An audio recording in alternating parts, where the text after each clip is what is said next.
Recorded Books presents Watchdogs, Stars and Stripes by Sean Grigsby and Stuart Hutson.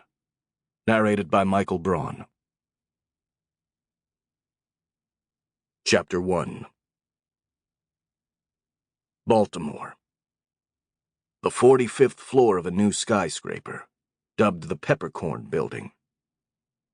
CTO Trevor Ahrens stood outside his corner office.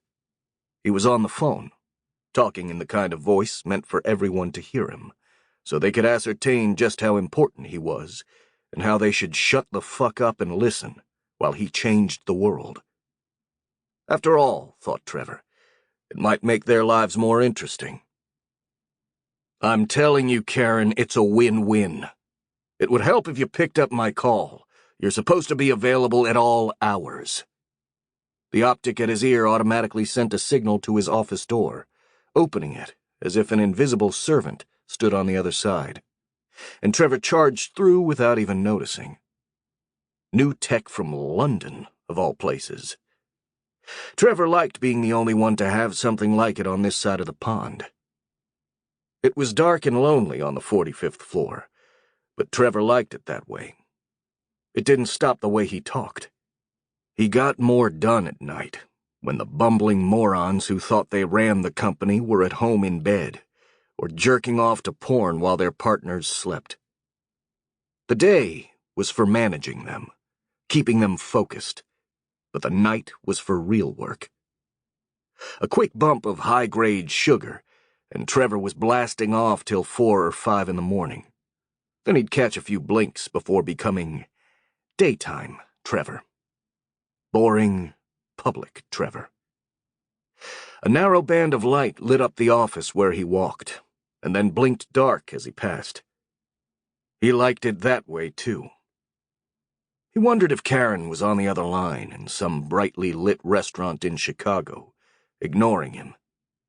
Then he remembered he hadn't cared enough to ask since they last spoke. Most likely she'd be moaning about him to the CFO. But neither of them would do anything, because without him they'd be toast, and they all knew it. "Call me in the morning when you have the right answer," Trevor said. "I'll be up." A dark, buzzing shape sped across the floor, catching Trevor's foot the moment he ended his call, and sending him head over heels, mind whirling and arms flailing. He hit his head on the edge of the desk.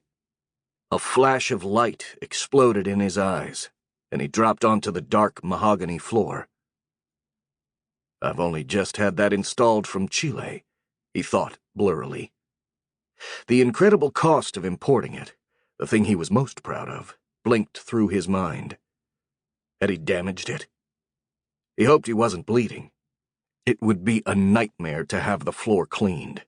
The carpenters hadn't had a chance to seal it yet, and blood would soak right in like coffee or grease. His vision was foggy, but the office lights brightened in response to his presence and movement. Soon the room came into focus. As Trevor got to his hands and knees, breathing in short gulps, small lines of warmth ran from his recently restored hairline down into his eye. Trevor wiped it away with his fingers, only just stopping from rubbing it onto the floor at the last moment. Sure enough, blood. He cursed whatever had tripped him. There was always something trying to make his life harder than it should be. This felt like a daytime Trevor problem, not something nighttime Trevor should have to deal with. His home robot vacuum was bumping into the far corner by the windows like an angry bull, damaging the new paintwork.